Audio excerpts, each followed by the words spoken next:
قلبي للمدينة لرسول الله فاقتفى القلب حنينا طالبا لقياه يا طيبة الأنوار لي شوق تبعت هداه يا طيبة الأنوار لي شوق تبعت هداه شوق تبعت هداه ارتقينا للمعالي والخطى ازدادت حنينا إذ تراءت كالخيال روضة الهادي نبينا ارتقينا للمعالي والخطى ازدادت حنينا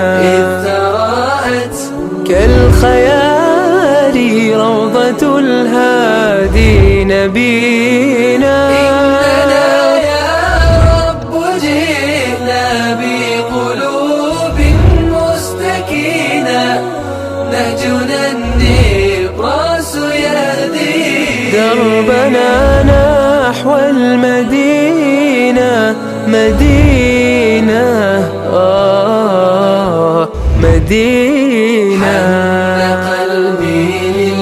مدينة لرسول الله فاقتفى القلب حنينا طالبا. Alhamdulillah untuk sesi ketiga dari acara kita yaitu tanya jawab ataupun problem solving. Saya yakin bahwa ibu-ibu, bapak-bapak, demikian juga para ustadz, para guru yang datang ke sini tentu sudah memiliki berbagai macam problem komunikasi dengan anak-anak, baik anak-anak kandung maupun anak didiknya. Mumpung ada kedua pembicara kita yaitu Ustadz Prof. Taufik Kasturi, demikian juga Ustadz Abu Fathia. Kita beri kesempatan sebebas-bebasnya kurang lebih 1 jam ke depan karena lebih luas ya, lebih lama. Dan kita minta setiap penanya hanya boleh menanyakan 1 pertanyaan dan nggak boleh bersambung ya. Jadi pertanyaan 1 ya boleh ditujukan kepada kedua-duanya atau salah satu dari kedua pembicara ya. Kalau kemarin kan ada yang bertanya 1 tapi sambungannya banyak sekali ya. 1 aja ya. Kita boleh nanya langsung kalau pertanyaan bisa diungkapkan secara lisan. Demikian juga kalau ternyata mungkin ada hal-hal yang sifatnya rahasia atau apa, boleh juga bertanya pakai kertas tanpa nama juga boleh ya. Nanti ada mbak-mbaknya yang keliling, demikian juga ada mas-masnya yang keliling untuk mengambil pertanyaan tertulis. Mic-nya sudah siap? Sudah ya. Kita beri kesempatan dulu kepada, mohon maaf ya, bapak-bapak dulu ya. Ya, kan bapak-bapak tuh kawam ya. Ini nggak ada diskriminasi terhadap perempuan ya. Saya serahkan dulu kepada bapak-bapak. 1 dulu dari bapak, 1 dari ibu bagian sana, ibu-ibu bagian tengah. Dari Ikhwan.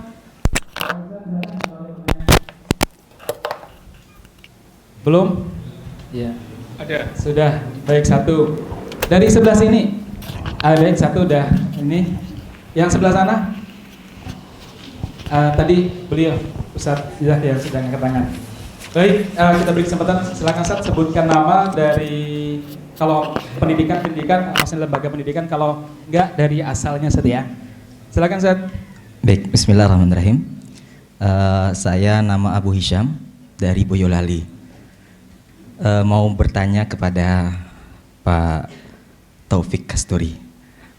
Sebelumnya kami ucapkan jazakumullah khairan kepada seluruh pembicara yang sudah menyampaikan informasi dan juga ilmu pengetahuan yang sangat berharga pada kesempatan hari ini. Pertanyaan kami karena 1 tadi ya, hanya 1. Bagaimana caranya berkomunikasi dengan anak yang cuek? Cuek ini artinya kita ngomong, ngasihkan arahan dan lain sebagainya, dia seolah-olah hendak memperhatikan. Selesai kita bicara dan dia juga nggak ada ekspresi apa-apa gitu. Nah, ini bagaimana caranya berkomunikasi dengan anak yang cuek? Jazakumullah khairan. Jazakallah khairan, Ustadz Abu Hisham. komunikasi dengan anak yang tanpa ekspresi gitu ya. Baik, kemudian tadi, monggo Bunda, baik. Langsung saja Bun. Ya. Assalamualaikum warahmatullahi wabarakatuh. Kami dari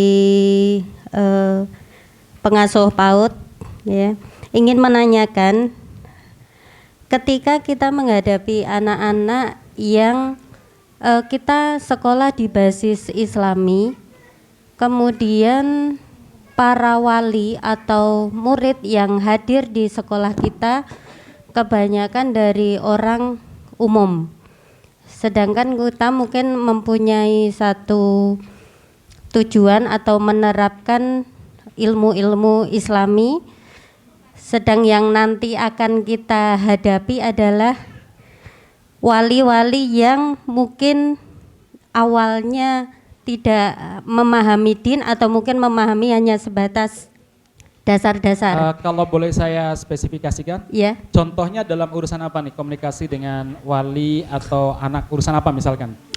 Kegiatan mungkin seperti kajian-kajian atau mungkin seperti ini mungkin realitanya. Kita ingin mengadakan komunikasi kepada wali dengan adanya satu kajian, tapi mungkin dari wali karena dari dasarnya belum ada, mungkin itu yang menjadikan penghalang gitu. Baik. Ya. Berarti ini komunikasi dengan wali ya? Iya. Komunikasi Itu dengan bapaknya mengkomunikasikan anak atau ibunya anak, ya biar mungkin barakallahu program yang kita adakan itu bisa berjalan dengan baik. Nggih, Bun, matur Karena suwun. dari dasar tadi nggih. Mungkin itu saja. Jazakallah khairan. Ya, assalamualaikum Dari PAUD ya. warahmatullahi wabarakatuh. Ya. Waalaikumsalam warahmatullahi wabarakatuh. Silakan depan. Kedengaran ya tanpa mic-nya. Silakan.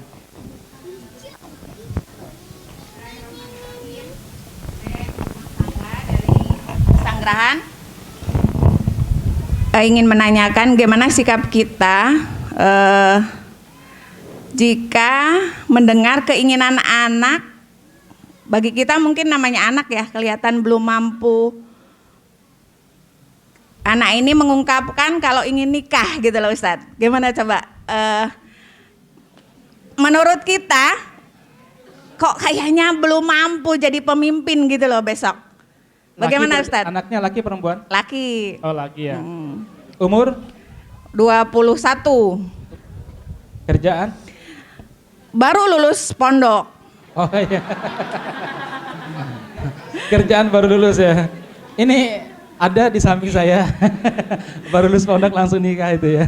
Iya maksud saya sudah punya mungkin keahlian, pernah kerja. Tapi kadang kita ibu itu khawatir, wah besok. Padahal dulu bapaknya lamar ibu juga belum mapan banget ya. Oh udah usia 25 tahun. Iya. Barakallahu fiik. Nggih, sampun. Jazakumullah khairan. Waalaikumsalam warahmatullahi. Tadi sudah terlanjur angkat tangan, enggak apa-apa, 3, 4. Silakan.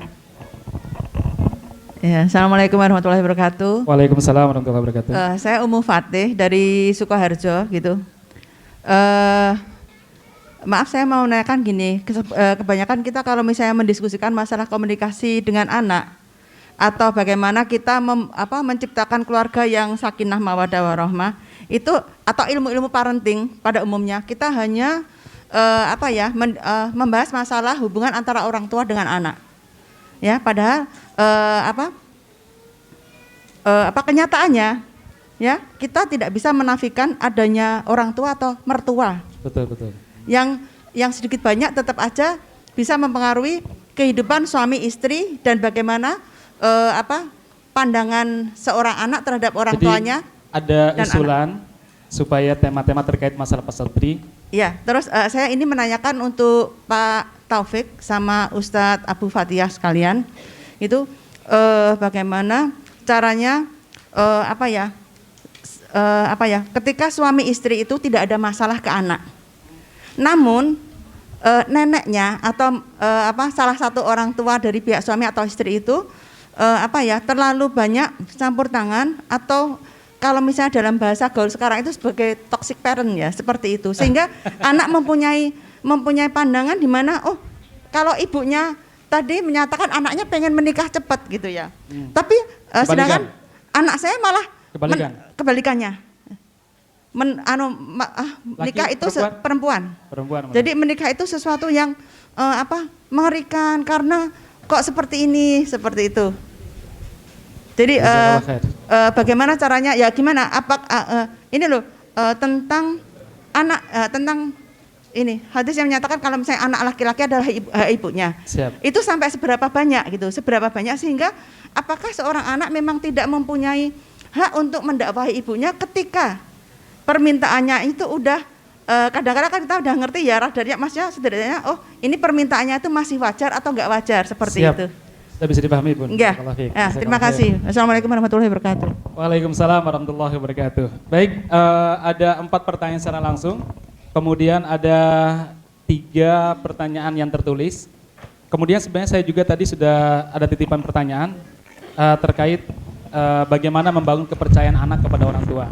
Itu pertanyaan yang dititipkan kepada saya.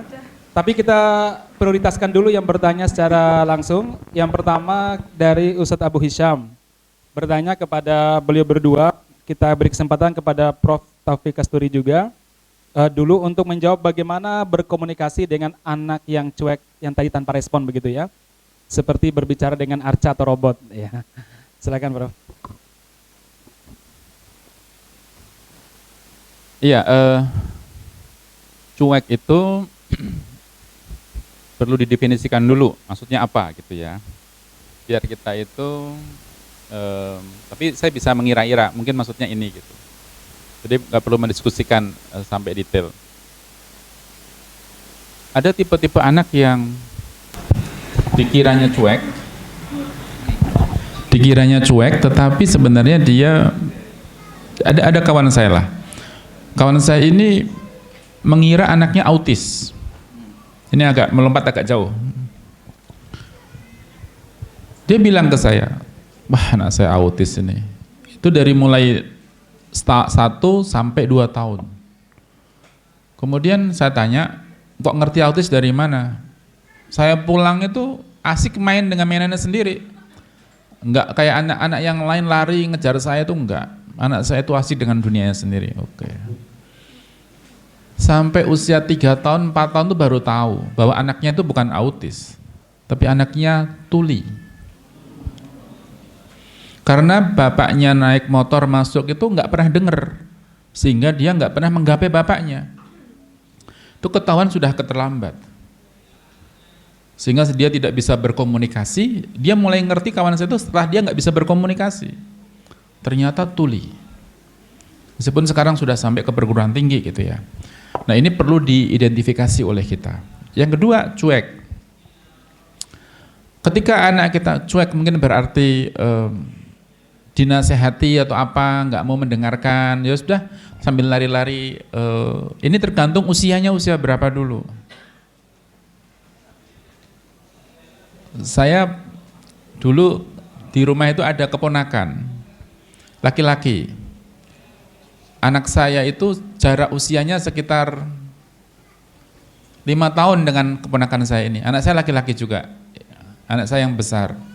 Waktu itu anak saya umurnya TK, dia sudah SD. Ketika saya bilang sama keponakan saya, Mas, kan mereka berlari-larian tuh, nggak berhenti. Mas, jangan lari terus ntar jatuh. Duduk Mas. Saya bilang sama keponakan saya langsung bilang, ya Om, langsung duduk. Saya bilang sama anak saya, Mas, jangan lari terus Mas, ntar jatuh. Sek toyo, gitu Mas terus. Terus saya bilang sama keponakan saya, Mas, matikan TV, sudah adzan. Ya Om, matikan TV-nya. Anak saya matikan TV-nya. Tapi saya nggak di situ sedikit, setel lagi begitu gitu. Nah, terus saya kata istri saya, wah anakmu ki bandel ora karuan gitu. Saya bilang, ya cah lanang ya ngono kuwi, ya kudune kaya anakku kuwi gitu loh. Saya memahami ya bocah lanang itu ya kayak gitu loh. Ojo manutan. Aneh ya. Lalu ketika mau tidur, si keponakan saya di sini anak saya di sini. Saya bilang sama keponakan saya, Mas, saya manggilnya Mas, memang anak-anak saya manggilnya Mas gitu. Mas, kalau jadi laki-laki itu Mas, nakal tuh nggak apa-apa. Jadi jangan apa-apa itu manut om terus itu. Ya om gitu lagi, kok manut lagi gitu. Jadi katakanlah kata-kata ya om itu jangan terlalu sering disebut gitu. Diem dia gitu. Saya bilang sama anak saya, jadi cah lanang ku ya aja bandel-bandel banget kowe. Kowe terlalu over bandelmu kowe saiki. Dikurangi bandelmu. Alah ngono. Tapi saya paham bahwa anak saya itu benar gitu loh mas saya. Itu masanya bandel dia. Teorinya itu kan kalau pada masanya dia bandel, bandel lah. Jangan terlalu nurut sama orang tuamu. Karena ada dorongan, katanya teorinya kan begini, kalau ada dorongan bandel itu muncullah pada saatnya. Jangan muncul di lain kesempatan. Nah wis gede lebih bandel gitu loh. Nah itu bahaya di situ itu. Teori ini tidak sepatutnya benar 100%, tapi pada beberapa orang tertentu itu benar. Dan itu pun berdampak setelah mereka dewasa. Sekarang anak saya umur 21 tahun, dia juga umurnya sudah 27 tahun, itu berbeda sekali. Ya, bukan karena ini anak saya gitu ya, tapi saya mengamati itu berbeda ya gitu. Yang ini nakalnya terlambat gitu loh. Nakal ku yo aja terlambat, nakal ku yo nakal loh pada waktunya itu. Neng jangan terlalu balelo setelah kemudian. Dari situ saya memahami nakal itu baik gitu. Kalau dilakukan pada waktunya, kalau tidak kriminal. Di mana letak ambang batas kesabaran orang tua itu memahami, itulah hal yang bagus di situ untuk memahami di mana letak kondisi anaknya yang tepat ketika dia mengekspresikan perilakunya, kata-katanya gitu. Asalkan tidak kriminal. Untuk anak yang cuek itu, kita jangan menasehati dia ketika dia sedang tidak fokus kepada kita. Misalnya dia lari-larian, dia nggak gegas. Saya sering bilang kalau anaknya, kalau ini remaja ya, kalau anaknya sudah besar, ajak ngopi berdua. Ajak ngopi berdua, hanya bapak sama anak saja. Ibu nggak usah ikut. Ustadz Abu Fatih itu rada nyinyir dengan ibu-ibu katanya nih. Ibu itu soalnya ngomong terus soalnya. Bapak lagi ngomong sekali nanti ibu nambah-nambahi gitu. Jadi buyar nantinya gitu ya. Dengan bapak ini diajak ngopi berdua saja. Didengarkan. Dia udah mulai fokus dengan kita, sudah makan, sudah. Jangan kopinya belum datang, makannya belum datang, udah ngomong terus gitu, enggak. Makan dulu gitu. Basyira wa nadhira gitu saja. Diberikan kabar gembira dulu, baru diberi peringatan habis itu. Cerat gitu. Kowe iki jane ya bagus Mas. Neng bapak iki pengen dirungokke pisan-pisan. Fokus ya, baru kita masuk pelan-pelan. Tadi makanya ketika cuek itu ketika dia sedang usia berapa? Dia sedang apa aktivitasnya? Jangan memberikan nasihat ketika dia tidak fokus kepada kita. Tidak salah tompo gitu. Mau tidur, dilus-elus kepalanya. Abi itu ingin, ini Abi ini, kamu nanti jadi dewasa, jadi orang yang begini.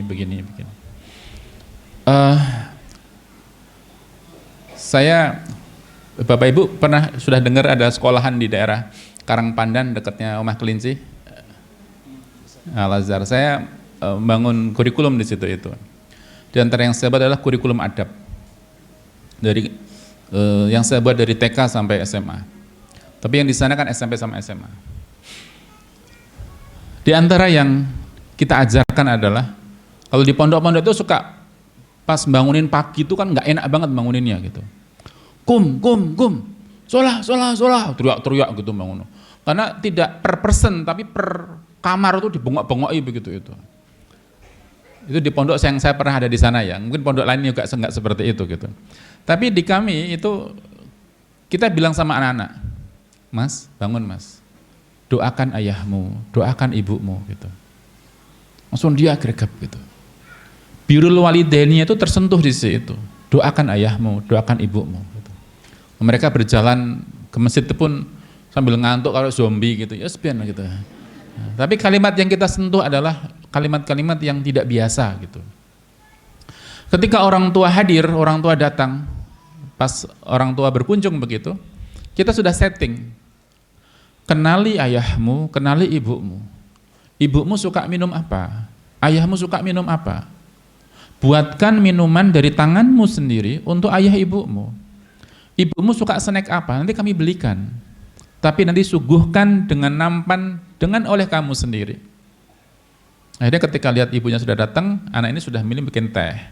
Bapak dibikinin kopi. Itu disuguhkan. Abi, Umi, ini buatan saya sendiri untuk Abi dan Umi. Wah, nangis bapak ibunya gitu. Orang ngerti nih anaknya iso nggawe kopi, iso nggawe teh. Meskipun ora enak, saya nggawe ke anaknya dhewe kuwi yo enak gitu loh. Gimana Pak? Kemanisan enggak? Oh enggak, pas. Pas manisnya gitu. Jadi kita sedang karena memang di dunia pendidikan itu harus diajarkan, tidak hanya diceramahkan, tapi learning by doing-nya itu dilakukan. Kalau sekolah-sekolah umum itu saya menyampaikan tentang, jadi yang namanya adab itu kan tidak bisa diomongkan, tapi juga dipraktekkan. Mereka paham nggak dengan omongan kita itu? Bentuknya seperti apa? Jadilah anak baik. Baik itu seperti apa?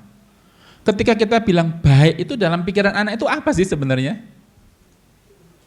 Jangan-jangan baik yang kita sebutkan yang ditangkap oleh anak itu berbeda. Nah, maka harus dioperasionalisasikan, dirinci gitu. Baik adalah gitu. PR. Lakukan 10 kebaikan untuk ayahmu. Kebaikan itu apa? Kenapa? Kenapa saya harus? Karena berbuat baik pada ayah adalah begini, dalilnya ini. Seperti apa? Ya silahkan dikembangkan. Baik itu seperti apa menurut ayahmu gitu. Anak mulai berpikir, maksudnya apa ya? Itu hari Senin. Nanti kita diskusi hari Sabtu. 10 kebaikan. Lalu sampai di rumah, ayahnya pulang kerja. Assalamualaikum ayah, gitu. Boleh saya bawain tasnya, gitu. 1. Ayah, mau nggak saya pijat pundaknya? Oh boleh. 2, gitu. Berhitung terus si anak ini, karena mencari poin 10 tadi. Di setting tadi itu. Ayah mau minum kopi apa teh? Teh boleh. Pakai gula nggak? Nggak usah. 3. Ayahnya mikir gitu loh, kijane opo tuh anakku gitu. Dan anakku tuh nggak pernah kayak gini. Dia sedang dapat PR dari sekolahan. Lalu pekan berikutnya ditanya, apa yang antum berikan kepada ayahmu? Oh saya berbuat baik ini. Berapa kali? 10 kali. Kenapa kok milih kopi bukan teh? Karena ayah sukanya teh. Apa yang antum merasakan setelah berbuat baik pada ayahmu? Saya bergembira, saya bahagia. Merasakan kebaikan itu bisa membawa pada kegembiraan begitu. Dan saudara-saudara, ini perlu dilatihkan, dibuat kurikulumnya. Tidak hanya Ustadz, apakah di sini ada kurikulum ada anak-anak diajarin adab? Iya. Apakah setelah diajarin adab anak jadi beradab? Iya. Pertanyaan berikutnya nggak bisa dijawab. Bagaimana cara mengukurnya? Gimana cara mengukurnya ya gitu. Nah ini perlu menjadi PR untuk mengukur secara kuantitatif bahwa anak kita itu sudah ada grade-nya. Jadi panjang ceritanya dari cuek jadi kesini nih ya. Nah ini maksud saya adalah poinnya tadi ya, didudukkan dia sedang apa, biar dia fokus dengan apa yang kita sampaikan. Itu satu.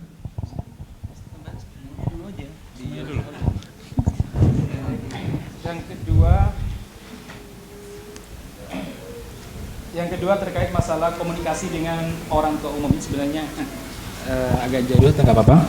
Yaitu bagaimana komunikasi dengan wali santri ataupun wali murid yang belum bisa diajak kerjasama dalam membangun nilai keislaman. Baik. Kalau kita membuka lembaga pendidikan, jangan hanya fokus pada anaknya, kita juga mendidik keluarganya. Kalau kita hanya mendidik itu hanya pada anaknya, kita tidak akan optimal. Garap juga orang tuanya. garap juga lingkungannya. Perlu diadakan misalnya kajian rutin untuk orang tua wali. Kami punya kajian namanya kajian di bulan Ramadan, store hafalan untuk orang tua wali. Ada kajian yang sifatnya 2 pekanan. Untuk siapa? Orang tua wali. Kita garap orang tua wali itu. Biar apa? Biar cara berpikirnya inline, sejalan dengan cara kita mengembangkan sekolah. Biar nanti kalau ada apa-apa nggak ngomong urunan lagi. Karena mereka paham ada program itu. Rapat ataupun musyawarah dengan mereka penting untuk dilakukan. Kita juga perlu melihat cara pandang dari orang tua terhadap bagaimana putra-putrinya sekolah di tempat kita. Biar orang tua itu ngerti, tidak hanya asal mereka bayar SPP pinginnya beres gitu, enggak begitu. Kita harus kerjasama dengan mereka. Biar kalau mereka punya unek-unek disampaikan. Maka pertemuan-pertemuan dengan orang tua itu perlu dilakukan. Kalau kita berat masalah biaya, bebankan biaya pada orang tua. Misalnya kita ada pertemuan dalam setahun 12 kali pertemuan. Biayanya sekali pertemuan misalnya Rp10.000. Maka dalam setahun Bapak Ibu nanti kena Rp120.000. Untuk apa? Untuk pertemuan-pertemuan. Jelas mereka begitu itu. Biar enggak membebani sekolah, tapi pada sisi yang lain itu membantu sekolah. Kami di kampus kita sering mendengarkan kata-kata awalus sunnah. Awalus sunnah itu seakan-akan hanya untuk TK saja. Di kampus saya juga mengadakan awalus sunnah untuk siapa? Untuk para orang tua mahasiswa. Biar orang tua mahasiswa itu ngerti sekolah di sini itu arahnya mau kemana. Suatu ketika saya ngundang mereka dan saya bilang, saya mengajar mata kuliah namanya Islam dan Ipteks. Di dalam mata kuliah saya ini, anak-anak harus menghafal Al-Quran. Dan saya mensyaratkan hafal Quran juz yang ke-30. Bukan 30 juz ke-30. Siapa yang tidak hafal juz ke-30 nggak lulus mata kuliah saya bilang begitu. Terus saya bilang, ada yang keberatan? Ini bukan tawaran, ini sosialisasi kata saya. Ada yang nggak suka ternyata, 2 orang. Kami keberatan gitu. Saya menanyakan ada yang keberatan, tapi saya juga kaget kok ada yang keberatan ternyata gitu loh. Saya tanya, boleh silahkan. Kalau ada keberatan, mereka bilang, anak kami sekolah di sini ini untuk kuliah, bukan untuk ngafalin Quran. Kaget saya itu. Panjenengan Islam toh? Saya Islam, tapi itu membebani anak saya untuk belajar gitu. Oke, yang kedua silakan. Hampir sama. Saya mendukung pernyataan Bapak sebelumnya begitu. Saya bilang, di program studi psikologi ini sekarang ini ya, yang daftar itu sekitar 2.800. Kami terima hanya 371. Kemudian mengundurkan diri karena keterima di negeri 50-an orang, sekarang tinggal 315-an. Kalau Bapak Ibu keberatan, hari ini boleh keluar dari sini. Karena ini bukan tawaran, ini sosialisasi. Karena saya ini berbuat seperti ini untuk Bapak Ibu. Biar nanti ketika Bapak Ibu itu sudah dipanggil oleh Allah, didoakan oleh putra-putrinya. Biar anak Bapak Ibu itu nggak sibuk dengan main-main, tapi sibuk dengan menghafal Al-Quran. Meskipun nggak bisa membaca Al-Quran, biar mereka termotivasi bisa membaca Al-Quran. Sekali lagi, siapa yang mau nggak setuju dengan saya, silahkan diambil putra-putrinya. Saya kurang 2 orang nggak masalah, kata saya gitu. Acara selesai, 2 orang itu langsung ke depan. Pak, itu program bagus Pak, saya mendukung Pak, gitu. Saya bilang, bagus apa enggak? Gitu. Bagus Pak itu. Setelah saya cerna tuh bagus Pak. Gitu. Enggak bagus juga enggak apa-apa kata saya. Jadi ada sebagian yang pada Pak itu bagus sekali programnya. Ya karena ngomongnya dengan saya kan bagus-bagus mestinya gitu. Tapi ada orang tua yang berpikir seperti itu. Padahal saya ingin menggarap anaknya itu tenanan gitu ya, biar nitipin ke kita tidak hanya sekedar belajar ilmu psikologi. Kita juga belajar ilmu agama di situ itu. Nah ini prinsipnya tadi adalah dikemas juga bagaimana direngkuh orang tua supaya menjadi bagian dari proses pendidikan kita. Bagaimana caranya? Kembalikan kepada sekolah sendiri teknisnya bagaimana. Kemudian ibu rumah tangga yang dari Sanggerahan tadi, bagaimana sikap kita? Langsung tak jawab satu ya. Bagaimana sikap kita jika mendengar keinginan anak kalau anak ingin nikah gitu?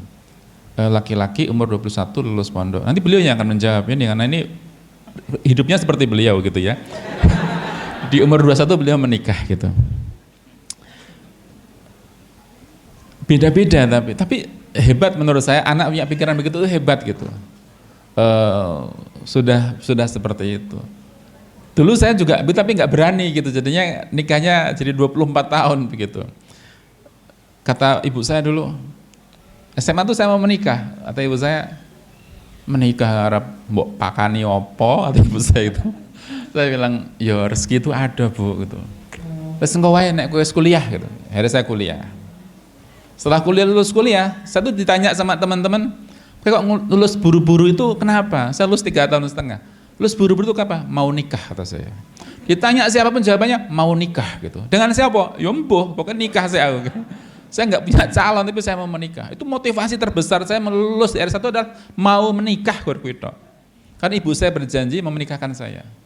Begitu lulus saya bilang, ibu, bu, aku oleh nikah toh, kerja sik toh, gitu. Si aduh ternyata syaratnya. Terus saya kerja ngajar jadi guru BK di pesantren. Tanya sama ibu, bu, aku wis kerja loh bu, oleh nikah toh bu, gajimu ki piro, gitu. Ternyata panjang ceritanya di situ gitu. Saya memahami bahwa ibu sedang step by step untuk saya mempersiapkan diri di situ itu gitu. Tetapi satu sisi ketika seorang anak itu mau menikah itu ada sesuatu yang dia itu ingin bangun. Dia ingin punya sesuatu yang ingin dia lakukan gitu. Maka perlu duduk, jangan diremehkan menurut saya, tapi diajak bicara secara rigid. Bapak saya tuh bilang, ketika saya mau menikah, Taufik, nikah itu seneng sak kelenteng, susah ketiga rendeng katanya. Senangnya itu hanya sedikit, tapi susahmu sepanjang masa katanya. Ini bukan berarti mengecilkan makna pernikahan, tapi sedang menyiapkan psikologi saya bahwa kamu harus siap dengan berbagai masalah dalam rumah tangga begitu itu. Dan itu ya perlu disampaikan pada putranya bahwa yang akan kamu hadapi itu begini, bagaimana solusimu, apa yang akan kamu lakukan, itu perlu didiskusikan dengan putranya. Dan tentu kata Ustadz tadi bahwa di awal-awal pernikahan kita itu siapa toh gitu. Kita juga nggak punya apa-apa gitu. Tetapi namanya ibu, bapak itu ya ingin anaknya itu, kalaupun bapak ibunya dulu begitu, nggak ingin seperti anaknya itu seperti bapak ibunya. Susahnya nggak seperti bapak ibunya. Tapi kematangan itu nanti akan bertumbuh. Nanti beliau yang akan banyak menguraikan tentang itu. Kemudian tentang Ummu Fatih. Betul, perlu melibatkan Mbah Kung, Mbah Huti ya dalam proses pendidikan gitu. Mbah Kung, Mbah Huti itu kadang-kadang sayangnya kepada anak-anak, kepada cucunya itu apa ya, lebih ke emosional gitu. Sehingga tidak terukur gitu. Senangnya apa ditukokke, njaluk apa ditukokke. Sehingga orang mengatakan mbah itu lebih sayang pada cucunya daripada kepada anaknya katanya. Neng, mohon maaf ya kalau saya sebut sayangnya ini rodok ngawur gitu loh. Beda dengan orang tua bilang anak saya nggak boleh maam es krim karena penyakitnya begini. Tapi nek wis nembung sama Mbah Kakung Mbah Hutine, kabeh ki oleh kabeh gitu loh. Jadi tukokke kabeh, njaluk siji tukokke telu gitu. Nah, ini yang menjadi masalah. Maka sebaik-baik menikah ya kalau bisa enggak gabung dengan Mbah Kung Mbah Huti, senajan ngontrak begitu itu. Agar apa? Agar ada kemandirian. Kalaupun mau ngontrak, yang ngontrak di sebelah rumahnya Mbah Kakung Mbah Huti gitu ya. Seandainya nanti ada sesuatu minta garam, minta apa gitu, boleh gitu. Cuma Mbah Kakung Mbah Huti ini kadang-kadang apa kata orang, ngontrak dekat rumah kami, nanti dikira kami nggak suka dengan menantu, bla bla bla, pertimbangannya banyak gitu. Ketika kita bersama dengan orang tua, ya mesti mereka ikut campur dengan kita, nggak bisa dilepaskan. Dan itu sudah menjadi rahasia umum ya bagi kita kalau kita bersama dengan orang tua, keluarga dari istri maupun dari suami. Monggo Ustaz Abu Fatihah untuk meneruskan. Membuat orang tua dipercaya. Bagaimana? Membangun kepercayaan orang tua, membangun kepercayaan anak kepada orang tua. Membangun kepercayaan anak kepada orang tua. Iya, apa namanya ya? Dulu saya tuh waktu SD kan diajarin guru tentang ayatul munafik salasah itu. Di antaranya kalau berbicara tidak bohong begitu. Nah waktu itu ilmu itu langsung tak terap kayak gitu ya. Ketika bapak saya bilang A, ternyata besoknya bilang B. Saya bilang, bapak munafik gitu. Oh saya dipukuli gitu ya, dipukuli terus diikat tangannya, dimasukin di kamar gelap gitu. Saya bengok-bengok. Salahku ki apa toh Pak? Aku ki ya udah salah toh Pak. Tandane munafik ki ana 3 kata saya gitu. Saya tuh jadi memang saya dulu katanya orang tua saya itu nakal banget itu. Tapi kata saya nakal itu di mana gitu. Aku ngomong rayo bener toh gitu tuh. Nah kesini-sini tuh saya ketawa kalau ingat itu saya. Wah orang bener saya itu gitu. Nah konsisten, ketika orang tua konsisten apa yang dikatakan itu adalah bentuk kepercayaan yang kita bangun pada anaknya. Antara kata dan perbuatan itu dijalankan sehingga akan terbangun kepercayaan. Seperti tadi saya katakan, jangan merokok, ya jangan merokok orang tuanya. Misalnya, ayo tuan yang masjid, yang bapaknya jadi ndelok bal gitu. Ini nggak konsisten. Bapaknya matikan TV-nya, bapaknya ambil wudhu, lalu ajak anaknya, ayo kita ke masjid. Ibu sudah ambil air wudhu, sudah pakai mukena, lalu bilang sama anaknya, ayo nak kita sholat. Ibunya lagi goreng sangseng, ayo udah sholat gitu lah. Piye ibu urung apa-apa ngene iki, nggak konsisten begitu. Nah ini kita mulai dari ibda binafsik, itu kita mulai dari kita, lalu kita baru bisa merengkuh anak-anak kita. Nggih, ngaten matur nuwun. Masih ada tadi tambahan dari yang menjawab secara tertulis mangke. Baik, saya menambahkan beberapa hal. Yang nomor 1 saya anggap cukup. Begitu juga nomor 2 tadi. Memang realitanya begitu. Ketika kita membuat lembaga pendidikan, libatkan orang tua, dan beberapa lembaga pendidikan yang kami survei, kita kunjungi, kita belajar. Ya, anak ini ibarat pendidikan itu ibarat burung pelikan ya, yang di mulutnya itu ada kantong bayi yang dibawa. Orang tua itu adalah sayap kanannya, atau sekolah itu sayap kanannya, orang tua itu adalah sayap kirinya. Kalau burung pelikan ini hanya terbang dengan satu sayapnya saja, pasti tidak akan sampai ke tujuan dan anak itu nanti mungkin akan jatuh. Sehingga memang kedua belah pihak tadi harus kemudian terlibat. Nah, poin yang ketiga ini barangkali ya memang nanti masing-masing tidak sama nih. Parenting itu jurus yang tidak bisa dikopas. Tapi justru dulu praktek yang saya lakukan itu anak umur 20-21 sudah merasa punya kemampuan. Sebetulnya ini penting ya untuk menanamkan anak punya keberanian memikul beban. Karena dulu saya menikah umur 21 ya. Dan saya nggak bilang sama orang tua. Saya ngelamar dulu, ya saya tembung, cocok, ACC, baru laporan. Karena memang jurusnya minta maaf lebih gampang daripada minta izin begitu, ya. Dan akhirnya orang tua hanya geleng-geleng kepala. Ya Allah, lek. Bapak itu baru jadi orang tua saya baru pesta walimah buat adik saya yang kedua 2 bulan yang lalu. Ya, perempuan sudah keluar biaya banyak karena anak perempuan pertama yang dinikahkan. Nah, 2 bulan kemudian saya bilang, Pak, saya udah lamaran gitu kan. Ya logika saya sebagai laki-laki saat itu kan aku sudah punya mahar, ya, sudah punya uang buat menikah. Tapi ternyata logika orang tua tidak demikian. Bahkan dulu saya maunya ketika mertua itu datang, Pak, kalau bisa diakatin sekarang aja Pak, gitu ya. Waktu itu di pondok Bu, ya calon mertua saya yang sekarang jadi mertua saya itu bilang, ya nggak bisa, bapakmu mana, gitu kan ya. Ya barulah kemudian ya terjadilah semacam itu. Dan waktu itu saya mengambil keputusan habis nikah betul-betul celung terpisah dari orang tua, terpisah dari mertua, kita hidup ala kadarnya. Tidak, dari sejak awal menikah sampai sekarang nggak pernah namanya nyadong minta sama orang tua ya. Maka ketika kemarin anak saya umur 20 tahun 21 ya, juga ya, laki-laki. Waktu itu janjinya mau kuliah dulu. Ternyata habis di tengah kuliah, Bi, kayaknya aku udah nggak kuat ini, Bi, gitu ya. Pengen menikah aja. Saya muhasabah, Bu, akhirnya.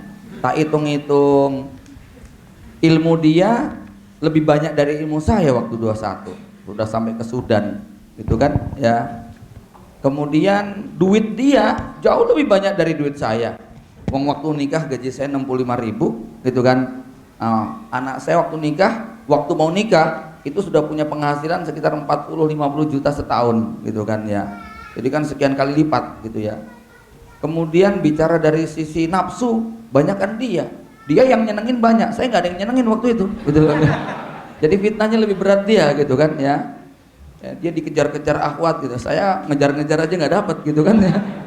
Kemudian yang keempat, secara pengalaman jauh lebih banyak dia. Ya sudahlah, saya nyerah akhirnya. Ya oke nak, kita ketemuan di Mekah, besok Abi umroh, kamu dari Sudan berangkat, kita ngobrol di sana, gitu kan ya.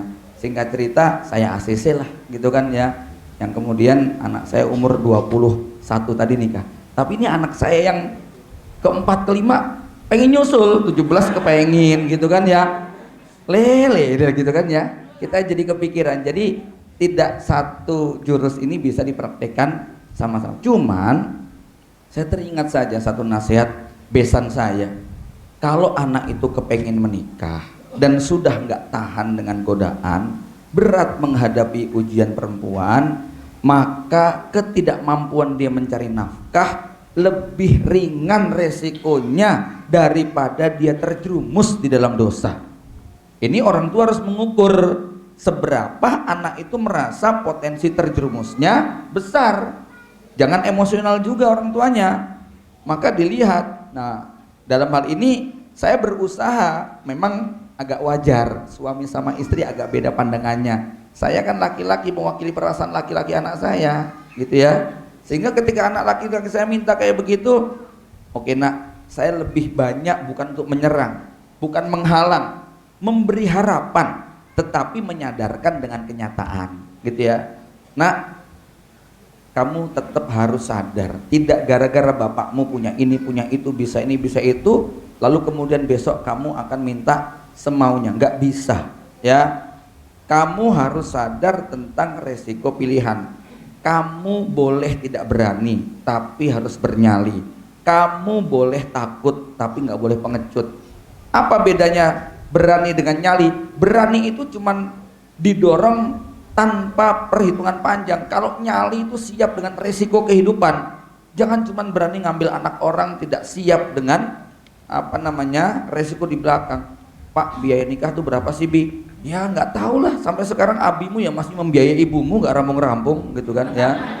Jadi mahal biaya pernikahan itu, gitu kan ya. Nah, saya lebih suka untuk menyadarkan tentang realita dan dialog ketimbang menjadi tembok penghalang bagi anak-anak. Ingat, hari ini anak-anak kita ujiannya, godaannya sangat luar biasa, gitu kan? Ya.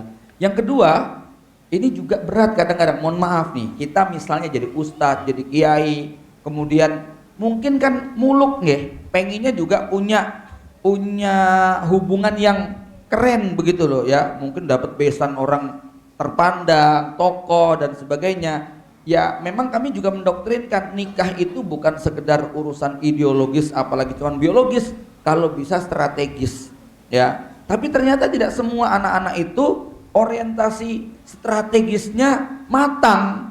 Kenapa? Ujian biologisnya lebih berat, sehingga ini jangan diabaikan ya. Maka tetap ya, ini anak kami yang umur 18, 20 ini suka ngitung-ngitung terus ya. Bi, ini rumah ukuran berapa sih? Ya, kayaknya besok aku 50 meter aja cukup deh, satu kamar sama ini, gitu kan ya. Tanya lagi, harga per meter berapa sih? Ya, kalau ngontrak di sekitar Ngeruki berapa? Begitu kan ya. Nanya begitu terus gitu. Karena dua anak saya ini nggak selesai sekolah SMA-nya terus kerja di Eropa sekarang, gitu kan ya. Nah, saya tidak ingin menghalangi mereka, cuman ingin menyampaikan pada tingkat kesadaran. Dan kita juga nggak boleh menuntut supaya anak tadi sama dengan kakaknya. Qadarullah, yang mungkin kakaknya baik-baik saja, aman-aman saja. ya, tetapi ternyata masing-masing anak ini ujiannya berbeda-beda. Maka dalam hal ini kita perlu balance ya. Coba bayangin ya, kisahnya Sufyan Ats-Tsauri, anaknya ditanya, anaknya cerita, "Bi, aku tadi malam udah mimpi basah." "Hah? Sudah mimpi basah? Udah siap-siap nak, besok Abi cariin istri buat kamu." Begitu para salaf itu gitu loh ya. Ya. Jadi contoh para salaf itu anaknya mimpi basah, besok langsung dicarikan jodoh gitu loh ya. Dan padahal di zaman salaf ujian fitnahnya kan sedikit sekali ya. Lah anak kita yang ngejar-ngejar udah banyak, orang tua menghalangi dengan berbagai macam persyaratan, ketentuan yang sangat berat.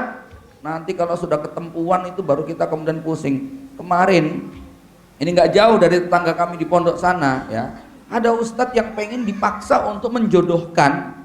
Kan dia konsultasi, "Tat, jodohin nikah siri itu gimana sih? Kena pasal apa enggak?" "Oh enggak apa-apa ya."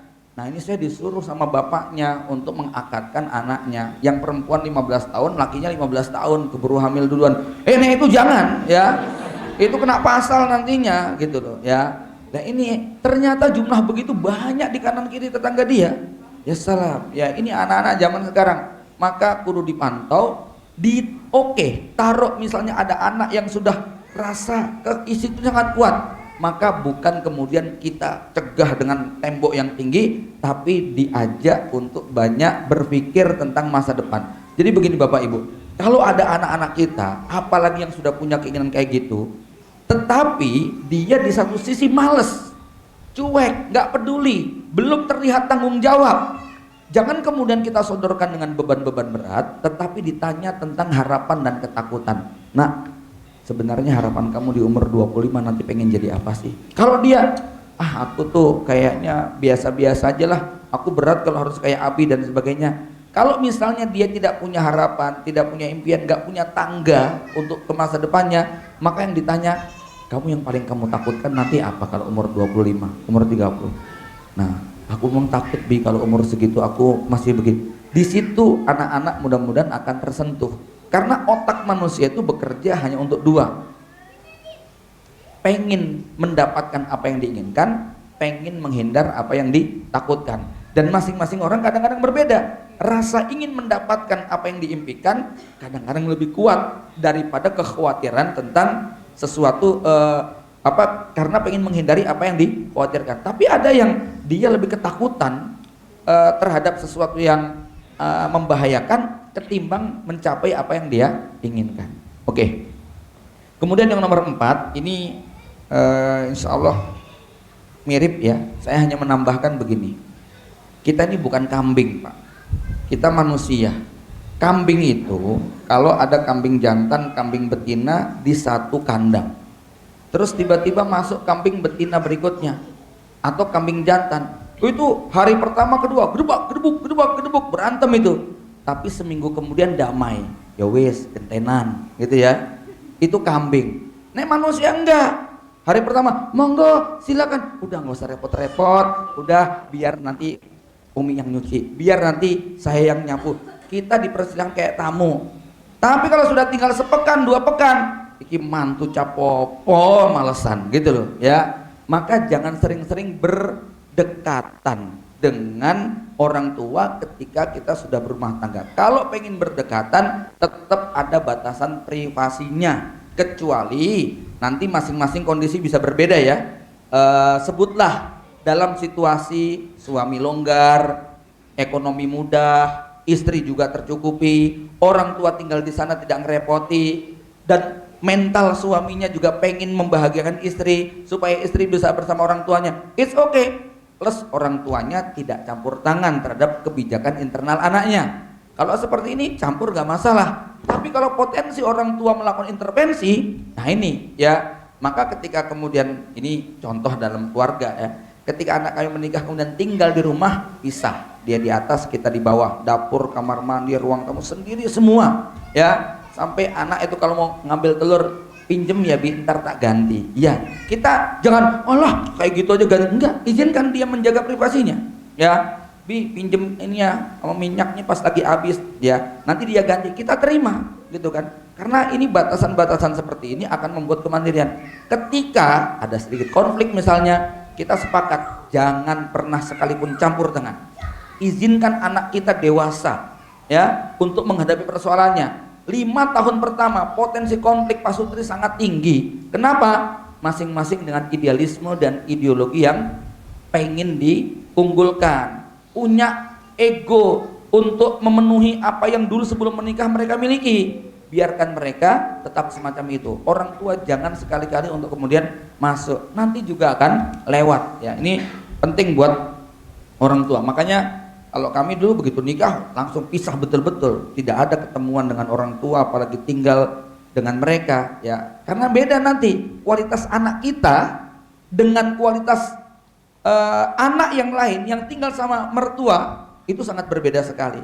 Anak kita kalau datang pas liburan setahun sekali, masya Allah dimanja ya, disayang, salah pun nggak pernah disalahin. Nah, tapi kalau dia tinggal sama mertua, iki utuh satu iki kok, nah, nanti kayak begitu. Kita jadi orang tua mesti tertekan.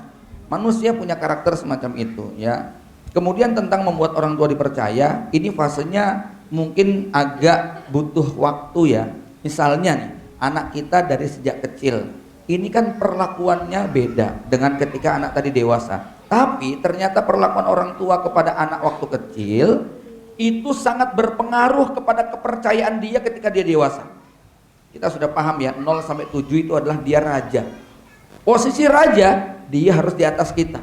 Maka anak seperti itu, dia akan merasa sangat dihargai, dipercaya ketika posisinya di atas orang tua. Main kuda-kudaan, itu kan posisinya di atas. Digendong, kemudian posisinya posisi dihormati, dimuliakan. Disitulah dia merasa dihargai.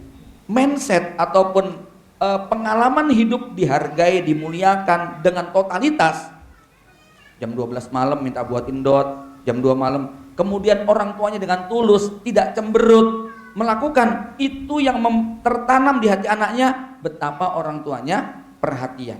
Ya, anak minta begini, ayo. Anak minta begitu, ayo. Nggak banyak nawar dengan anak-anaknya ketika fase raja. Itu yang membuat tertanam di hati anak, orang tua memenuhi harapannya. Tapi kalau kemudian orang tua memperlakukan anak di usia 7 tahun pertama, yang saat itu dia menjadi raja, tetapi justru kita tidak memuliakan dia, dia tidak punya pengalaman dimuliakan, bagaimana dia nanti dia bisa memuliakan.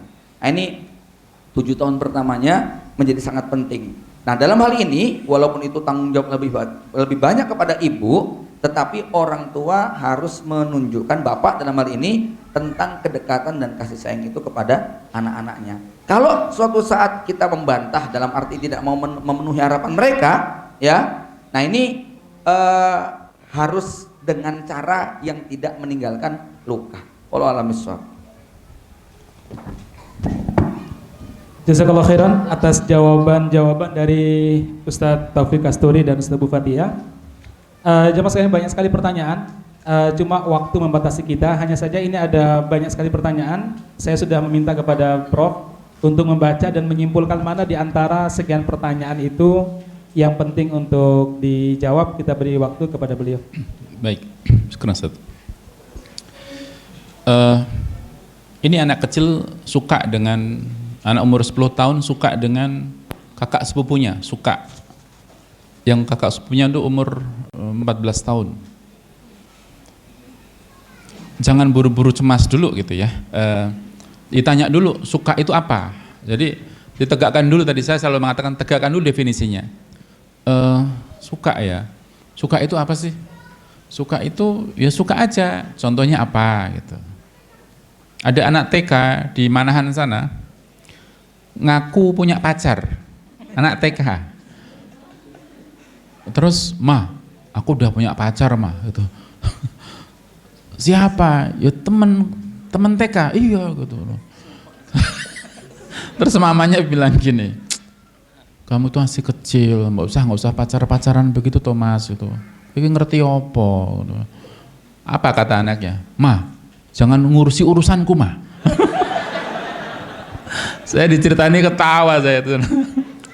Minta solusi saya jadi ketawa sendiri. Nggak usah diberi solusi, cah cilik kalau jadi diguyu wae gitu.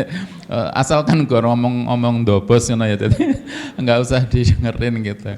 Ditanya kalau sudah mulai agak besar ditanya, suka itu apa? Mengapa suka? Gitu. Nanti baru pelan-pelan kita masuk masalah agama di situ itu. Nggak usah khawatir dulu. Kemudian ini saya harus cepat jawabnya katanya nih. Bagaimana cara komunikasi pada anak yang tidak mau menurut pada orang tua? Jadi tadi kan sudah saya sampaikan, menurut pada orang tua itu tidak selalu baik gitu loh. Karena orang tua juga kadang-kadang baik, kadang nggak baik gitu kan. Jadi ada saat ketika mereka menurut itu baik, kadang saat tidak baik. Ketika dia usianya remaja, dia nggak menurut kita tanya kenapa? Kenapa? Apakah ibu salah? Sering menanyakan, kalau ibu pingin kamu seperti ini, ibu salah nggak ya? Ibu harus apa? Tolong beritahu ke ibu harus bagaimana? Jadi kita pegang hatinya, kita sentuh hatinya. Ibu begini, menurutmu sudah benar apa belum? Kalau belum, ibu itu harus bagaimana? Tolong ibu dinasehati. Orang Jawa itu kalau dipangku katanya kan akan mati begitu. Maka dia akan mengikuti kita. Ibu nggak salah kok. Nah, kalau ibu nggak salah, kenapa kamu nggak mau menuruti nasihat dari ibu? Biar dia berbicara. Nah, ini hal yang mahal, hal yang langka. Orang tua mau berbicara dengan anak itu hal yang langka. Kebanyakan bapak, ini cerita lagi sedikit. Ada seorang ibu punya anak 7 tahun. Saya ngisi pengajian di Kalitan itu. Saya tanya, ada pertanyaan? Gak ada yang tanya cuma beberapa orang saja. Begitu saya tutup acaranya, saya nanya ngantri Ustaz. Kayak harap ngambil ATM itu. Saya bilang, wah banyak sekali. Setiap orang 5 menit saja, biar selesai 1 jam gitu. Sampai pada si ibu ini. Saya punya anak 7 tahun, laki-laki. Anak saya baru 1 itu. Saya ajak beli pakaian dalam di mall. Nun sewu ya, ceritanya ini agak sedikit. Terus ketika masuk ke area pakaian dalam perempuan, tiba-tiba anak saya bilang, ibu ayo pulang bu, ayo pulang gitu. Sebentar ibu belum dapat loh, ayo pulang bu, kenapa toh kamu? Ini loh bu, burungku berdiri bu gitu. 7 tahun ya. Loh kayak ngopo toh gitu, ibunya malah marah-marah gitu ya. Lah ibu sih bawa aku ke sini gitu terus. Ibunya ketakutan, buru-buru dibawa pulang. Terus tanya ke saya, anak saya kenapa? Saya bingung jawabnya, oke? Lagi anaknya jenengan tanya ke saya gitu loh. Saya akhirnya, terus bapaknya selama ini gimana? Bapaknya driver. Pulang kerja duduk gerak, ambil rokok karo ngopi. Rumangsa wis kerja tanggung jawab nang omah wae wong wedok. Dia duduk enak. Katanya, suami saya tidak pernah berbicara kepada anak kecuali anak bertanya. Jadi seakan-akan kebutuhan berkomunikasi itu tergantung permintaan dari anak. Begitu mahalnya seorang ayah itu mengeluarkan lisannya untuk menasihati anaknya. Yang kedua, anak ibu pegang apa? Yang dibahas kemarin itu gadget itu. Ya itulah di situ sumbernya gitu. 7 tahun. Nah ini nggak usah cemas, tapi kita batasi aksesnya. Nggak usah cemas, kita tegakkan tadi definisinya. Jangan-jangan itu hanya karena nonton TV, jangan-jangan karena apa. Nggak usah terlalu, kalau masalah itu hanya sampai di Kartosuro, jangan berpikir sampai Boyolali gitu. Terlalu jauh gitu mikirnya nantinya. Kemudian bagaimana sebaiknya sikap seorang ibu yang menjadi single parent untuk mengontrol pendidikan anak-anaknya? Ya, single parent itu jadi di dalam nanti suatu saat perlu kajian Ustaz, namanya kajian pendidikan akil balik Ustaz. Itu menarik Ustaz. Untuk tema seminar berikutnya. Sedikit tentang akil balik. Akil balik itu harusnya hadir secara bersamaan. Akil dan balik. Seringkali anak-anak kita itu balik duluan baru akil gitu. Jadi sudah ngerti tentang hubungan seksual, sudah ngerti, sudah menggebu-gebu gitu. Tapi akilnya nggak berkembang gitu. Nah, akil balik itu akan berimbang ketika diusung oleh kedua orang tua. Anak-anak itu butuh sentuhan seorang ayah, perempuan dan juga butuh sentuhan seorang ibu. Hasil riset mengatakan anak yang sering dipeluk oleh ayahnya ketika mereka dewasa akan menjadi pribadi yang mandiri, pribadi yang kuat.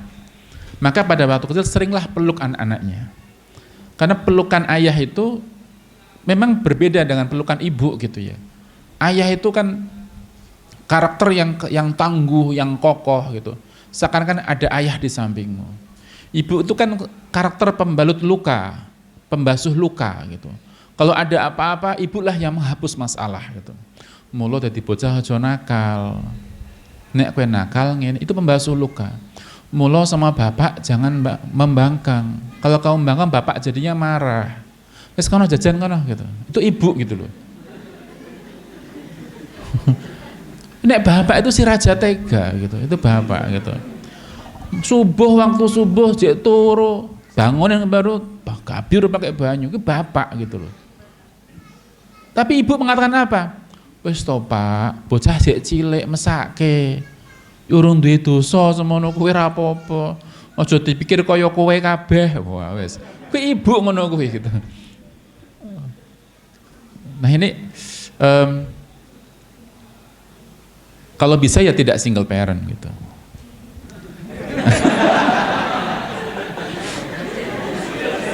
Saya ngomong jadi mau meneruskan jadi angel gitu jadi. Tapi kalau single parent bagaimana? Ya tadi, ini masalah di pondok pesantren itu kan single parent para pengasuh itu, para musyrifah itu single parent mereka itu. Mereka harus berfungsi sebagai ayah dan bunda di situ itu. Padahal mereka jadi ayah pun belum, jadi bunda juga belum. Tapi mereka harus memposisikan diri sebagai ayah dan ibu di sana itu. Maka saya sering bilang di pondok pesantren itu, para musyrifah itu harus punya well educated, punya pendidikan yang bagus. Jangan diserahkan musyrifah itu pada santri hikmah.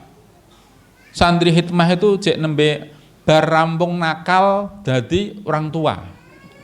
Malah nanti mentransfer kenakalan pada anak-anak jadinya gitu. Ada pesantren yang satu musyrifah itu sampai menghandle satu angkatan 200-an santri. Saya sudah bilang berulang kali nggak didengarkan. Padahal ideal itu satu musyrif, ini ideal ya saya bisa bilang, satu musyrif untuk 10 santri. Memang high cost ini. Sehingga musyrifah itu ya kalau pakai istilahnya Ustaz Abu Fatihah, satu musyrif itu 12 santri gitu. Karena beliau anaknya 12 begitu saya. Nah, karena kalau terlalu banyak itu menghandle-nya sulit. Apalagi single parent di pondok itu gitu. Ini perlunya diberikan well educated itu. Nah, acara-acara seperti ini sangat penting ya bagi kita untuk memahami itu. Terlalu lama. Sampai jam berapa, Ustaz? Sudah selesai tadi. Iya, 5 menit lagi. Baik. Saya sebelum menikah ini dari ini Ustaz Abu Fatihah, bukan saya. Oke. Saya belum memiliki anak. Apakah kalau saya nanti tidak menyekolahkan anak saya secara formal salah, Tat? Ini Ustaz Abu Fatihah, bukan saya. Apa perbedaan antara ilmu kepribadian dan ilmu kepribadian menggunakan metode melankolis, koleris? Ilmu melankolis, koleris, sanguinis, plekmatis bukan ilmu kepribadian. Itu tentang namanya ilmu tentang temperamen. Tapi itu penjelasan zaman kuno. Sekarang sudah tidak menggunakan itu lagi. Kemudian terakhir, oke, sudah cukup. Betul, Ustaz.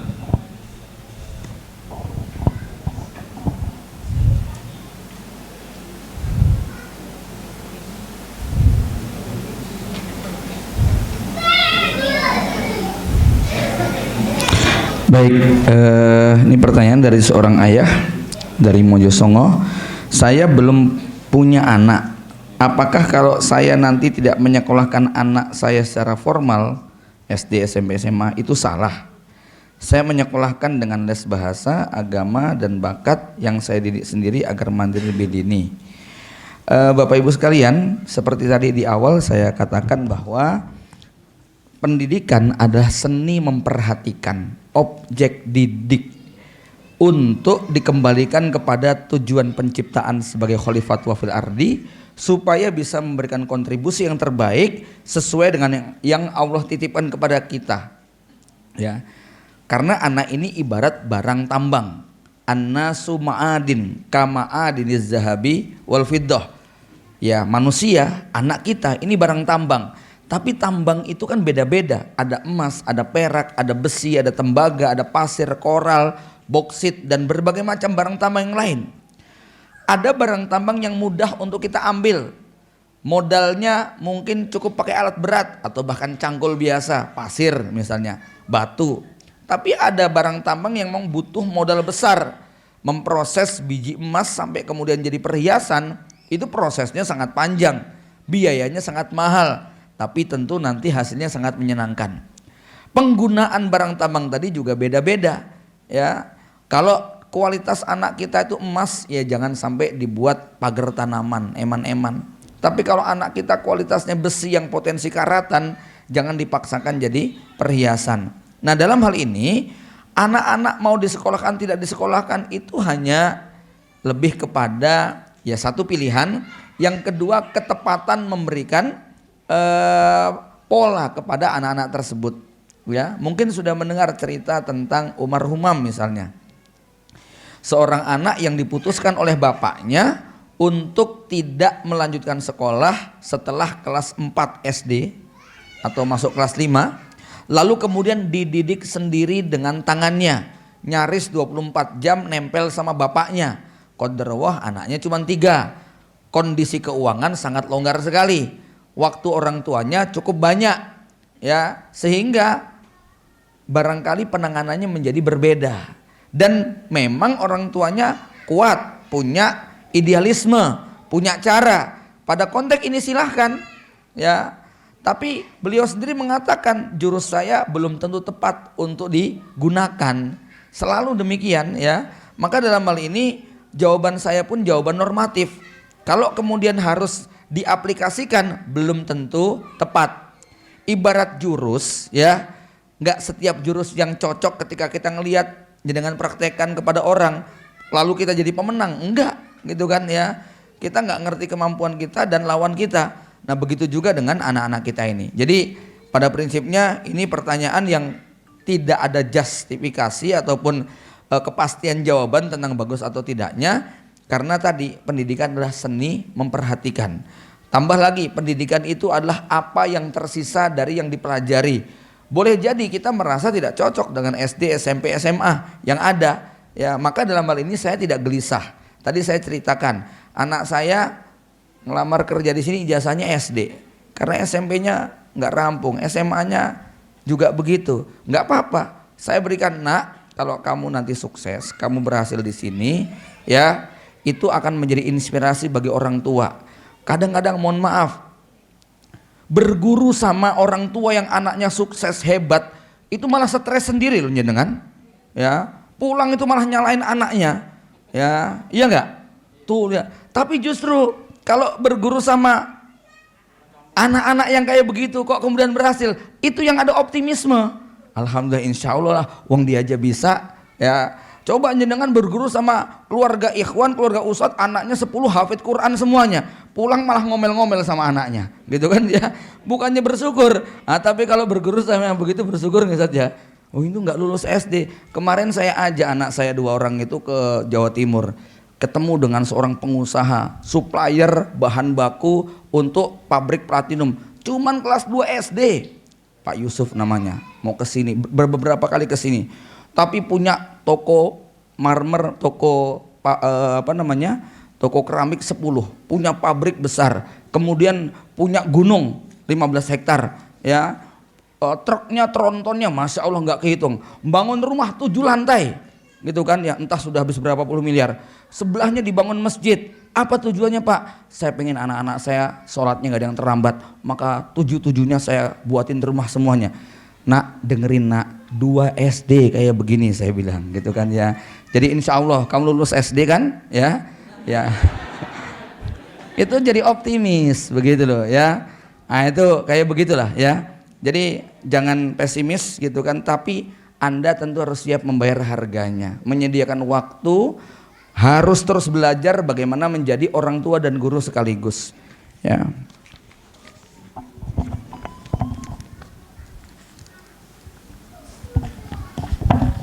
Satu lagi, saya sebelum menikah dikenal sangat pendiam, tapi setelah menikah qadarullah suami saya juga pendiam, ya, pasif sekali, sehingga mau tidak mau akhirnya saya berubah jadi tipe wanita yang banyak bicara. Sebetulnya bukan berubah, gitu kan, ya, ini wujud aslinya, gitu loh. Ya, saya berubah jadi tipe wanita yang banyak bicara ketika di rumah. Banyak ide-ide ketika ada persoalan dan lain-lain. Bagaimana supaya banyak bicara saya tetap sehat? Karena tidak jarang ketika saya berkomunikasi dengan suami, membahas sebuah persoalan, terutama rumah tangga, banyak nggak nyambung dan menjadikan masalah baru yang sebenarnya sepele-sepele saja. Ya, tentu saja ini saya kalau berbicara bab ini harus dari dua sisi, ya. Kepada laki-laki saya menganjurkan untuk jangan baperan, jangan menangkap pembicaraan perempuan dari dohirnya, harus ngerti makna kalimat bersayap di sebelahnya. Ini buat laki-laki. Untuk perempuan saya tidak menganjurkan untuk mengurangi kuantitas bicara, karena memang takdirnya wanita itu cerewet. Dan itu fitrah yang sangat bagus untuk membuat anak-anak menjadi punya kosakata banyak. Coba jadi ibu pendiam itu nanti anaknya bisu, ya, ya, gagu, nggak bisa bicara. Yang saya lebih anjurkan itu bukan pada jumlah kosakata, kuantitas, tetapi saya lebih menganjurkan kepada nada, cara, raut wajah, ya, dan intonasinya itu loh. Saya yakin laki-laki bukan sebel karena banyak bicaranya, intonasinya itu loh, ya, ya, kalimatnya itu ketika berbicara, ya. Posisi suami lagi mager, nyuruhnya itu dari tempat yang jauh, begitu kan, misalnya, ya. Coba suami duduk begini, istri mendekat di samping, posisi agak ke bawah sedikit, gitu loh. Pegang lututnya, bisa dibantu sebentar. Itu agak lebih mengenakan ketimbang lagi asik begini, ya, teriak dari tempat yang jauh, ya, bla bla bla bla bla bla dan sebagainya, ya. Lah qadarullah kalau suaminya nggak belajar ilmu menghadapi perempuan yang seperti itu pasti panjang urusan, gitu kan, ya. Maka kalau ditakdirkan suaminya jenengan itu belum banyak belajar begitu, jenengan yang banyak belajar untuk mencocokkan. Karena nikah itu kecocokannya cuma 10%, yang 90% penyesuaian. Wallahu a'lam bishawab.